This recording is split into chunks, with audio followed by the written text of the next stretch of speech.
Ovary में यहाँ पे गाँठ है तो साथ में सिकाई भी करो।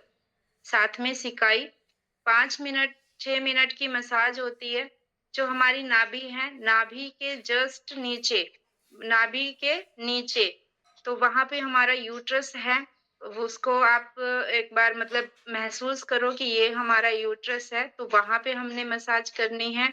उसके दाएँ और बाएँ हमारी ओवरी होती है, 2 ओवरी होती है, जहाँ पे अंडे बनते हैं। और पीसीओडी की समस्या में या तो अंडे बनते ही नहीं हैं या फिर जो बनते हैं वो फूटते नहीं हैं।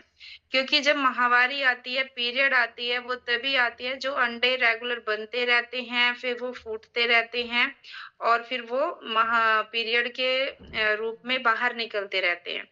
तो जिनको ये भी समस्या है, वो भी अगर मसाज करें अपने ओवरी की दोनों साइड की, तो वो जो अंडे जो फूट नहीं रहे हैं, वो भी मान लीजिए वहाँ पे चीज़ें ठीक होंगी और जो आपके पीरियड है, वो नियमित आएँगे, वो फूटने भी शुरू होंगे, नहीं बन रहे हैं, तो वो बनेंगे भी। तो आप नियमित रूप से पहले तो सबसे पहले करिए मसाज, अरंड के तेल की गुनगुना किया, 5-6 मिनट लगते हैं, 2-2 मिनट की मसाज बताती है। आप सर्कल मतलब circle wise clockwise, anti clockwise कर सकते हैं। और उसके जस्ट बाद आपने सिकाई करनी है। सिकाई के लिए आप हॉट पैक का इस्तेमाल कर सकते हैं या गरम पानी की बोतल से सिकाई कर सकते हैं। जो भी आपके पास उपलब्ध हो ईज़ी से, वैसे ही आप वहाँ की सिकाई कीजिए और ये नियमित कीजिए। और अगर आपके कहीं बाजू पे गाँठ है, ब्रेस्ट में गाँठ है या कहीं भी गाँठ है, 1 है, 2 है, तो आप उन पे गुनगुना अरंड का घी मतलब तेल लगाते रहिए, दिन में 2 बार, 3 बार, ठीक है? जैसे भी आपकी सुविधा हो वो लगाइए। तो सबसे पहला इलाज तो यहीं से शुरू होता है कि भई मसाज करनी है, क्योंकि गाँठों को पिघलाने का काम अगर मसाज के साथ करते हैं तो बहुत जल्दी और बहुत अच्छे परिणाम आते हैं, सकारात्मक परिणाम आते हैं। तो दूसरा हम क्या करते हैं, दूसरा अगर अगर हमें कभी पथरी की समस्या नहीं हुई है, ये ज़रूर ध्यान देना है कि अगर पथरी नहीं बनी है किडनी में और हमारे गॉल ब्लैडर में, तो उस कंडीशन में नहीं बनी है ना, उस कंडीशन में चूना लेना है। ये भी गाँठों को पिघलाने में बहुत अच्छा कार्य करता है। देखो, ये सारी चीज़ें जो यहाँ बताई जा रही हैं, तो प्लीज़ अगर किसी को नहीं मान लीजिए याद रहती तो वो लिख लें, ताकि आपके पास अगर कोई भी समस्या आए, आप एकदम से फ़ोन करने की तरफ ना भागें। आपके पास वो लिखा हुआ है, क्योंकि हर गाँठ का एक यही इलाज होता है जो आज यहाँ पे बता रहे हैं। तो उसमें ये नहीं है कि भई पूछ के बताऊँगी मैं मतलब जो भी है, आप इतने सक्षम हो कि आप उसको तुरंत इलाज बता सकते हो। तो क्या करना है, अगर पथरी की शिकायत कभी ना हुई है, तो उनको चूना बता सकते हैं कि आप चूना लेना शुरू करिए। तो चूना भी गाँठ को पिघलाने का बहुत अच्छा कार्य करता है।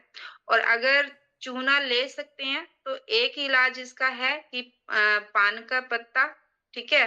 पान का पत्ता, चूना और फिर उसमें गुलकंद, ठीक है? ये 1 चम्मच गुलकंद, एक जैसे गेहूँ के दाने के बराबर चूना, 1 पान का पत्ता, ठीक है? ये आप आपस में तीनों चीज़ें हमें खानी है सुबह खाली पेट। ये भी अगर करते हैं तो इससे भी गाँठ में बहुत अच्छे रिज़ल्ट आते हैं। तो जिनके वहाँ पान के पत्ते मिल जाते हैं, जिनको भी पथरी की समस्या नहीं है, तो वो ये इलाज कर सकती हैं, ठीक है? अब उनकी तरफ आते हैं जिनको पथरी की समस्या हुई है, जो चूना नहीं ले सकते हैं। अब आते हैं उनकी तरफ, ठीक है? जिनको जो चूना नहीं ले सकती, वो सीधा-सीधा कचनार की छाल लेके आए पंसारी से, कचनार की छाल और गोरखमुंडी। कचनार की छाल और गोरखमुंडी, ये 2 चीज़ें आपने लेके आनी है। इनका काढ़ा बनाना है और सुबह-शाम उसका सेवन करना है। सुबह खाली पेट करना है, शाम को भी खाना खाने से पहले कर लीजिए, यानी खाली पेट। तो ये सेवन करना है।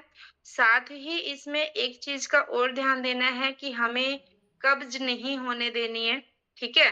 कब्ज़ नहीं होने देनी है, मतलब हम जो हर रोज़ मान लीजिए फ्रेश हों, तो क्योंकि जब हम दवाई लेते हैं तो फ्रेश होना बहुत ज़रूरी है।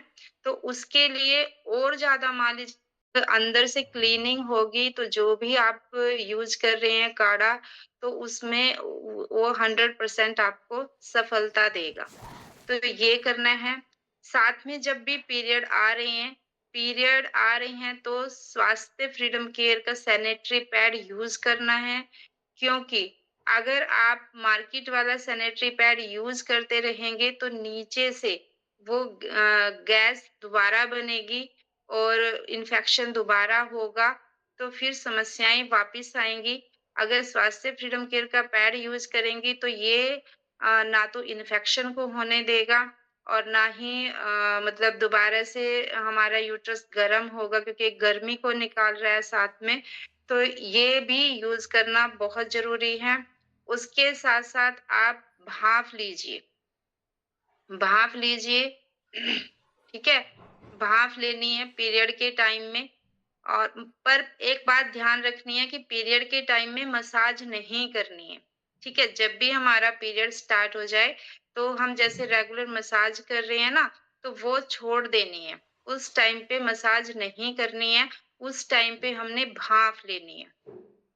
भाप लेने का तरीका कई बार बताया गया है। 1 लीटर पानी, उसमें 1 चम्मच अजवाइन, 8 से 10 लौंग कूट के डाल लो। अच्छे से जब वो भाप बन जाए उसकी, तो फिर आप अपने बाथरूम में जाके और उसकी उसको बाल्टी में डाल के, बाल्टी के किनारे तौलिया वगैरह लगा के उस पे बैठ जाना है और भाप लेनी है कम से कम 15 से 20 मिनट। ये आपने 3 दिन अगर पीरियड रहा है तो 3 दिन करना है, 4 दिन पीरियड है तो 4 दिन करना है नॉर्मली। और जिनको गाँठ की समस्याएँ हैं वो बिना पीरियड के भी भाप ले सकता है, जिनको गाँठ की समस्याएँ होती हैं। और बिना पीरियड के अगर आप लोग भाप ले रहे हो, तो आप अपने जैसे वजाइना पे अरंड का तेल लगा लीजिए, तो इससे भी बहुत अच्छा रिज़ल्ट आपको मिलेगा, बिना पीरियड के अगर आप लोग भाप ले रहे हैं तो, ठीक है? तो ये चीज़ें करनी है। अब अगर किसी को पीरियड के मतलब जब पीरियड होता है, जिनको गाँठ होती है ना, उनको हेवी ब्लीडिंग की समस्या भी हो जाती है, हेवी ब्लीडिंग की समस्या। तो अगर किसी को हेवी ब्लीडिंग की समस्या है तो वो नाग केसर के चूर्ण का यूज़ करें, ठीक है? तो उससे हेवी ब्लीडिंग की समस्या कम हो जाएगी। और ये जो अगर आप करते हैं तो कैसी भी हो, ये 3 महीने कम से कम करिए। 3 महीने में आपको बहुत अच्छा रिज़ल्ट इसमें मिलेगा। तो अगर ये संपूर्ण चिकित्सा आप लोग करते हैं तो कैसी भी गाँठ हो आपके शरीर में, ब्रेस्ट में है या यूट्रस में है, ओवरी में है, ठीक है? या छोटी-छोटी गाँठें बनी हुई हैं पूरे शरीर में, तो वो भी कचनार की छाल और गोरखमुंडी की छाल का काढ़ा यूज़ करें और ये आप लोग इससे मतलब ठीक हो सकते हैं। थोड़ी-सी अपने मतलब भोजन में भी परिवर्तन करें, 2 टाइम भोजन करें। 2 टाइम भोजन करें क्योंकि वो अच्छे से पच जाएगा। एक भोजन के बीच में 6 घंटे कम से कम होने चाहिए। तो आप सुबह और शाम, ठीक है? 2 ही टाइम भोजन करें। तो क्योंकि अगर सारा दिन खाते रहोगे तो वो पचेगा नहीं और वो पचेगा नहीं तो जो चीज़ें हम यूज़ कर रहे हैं, काढ़े वगैरह ले रहे हैं तो उनका इतना अच्छा रिज़ल्ट नहीं मिलेगा। तो हमें अपने दिनचर्या में भी थोड़ा-सा मतलब देखो परिवर्तन करना चाहिए और सिर्फ़ 2 टाइम खाना खाना चाहिए। हैवी भोजन खाने से भी बचना चाहिए, जैसे छोले वग़ैरह हैं, ठीक है? हैवी भोजन खाने से बचें और मूँग की दाल का भरपूर यूज़ करें क्योंकि मूँग की दाल जो है वो आसानी से पच भी जाती है और स्वास्थ्य के लिए बहुत अच्छी होती है। तो आप ये वाली दाल का यूज़ कर सकती हैं और भारी भोजन से बचना है क्योंकि हमें अपना डाइजेशन ठीक रखना है ताकि अंदर से जो हम चीज़ें ले रहे हैं वो प्रॉपर मतलब यूज़ हो सके।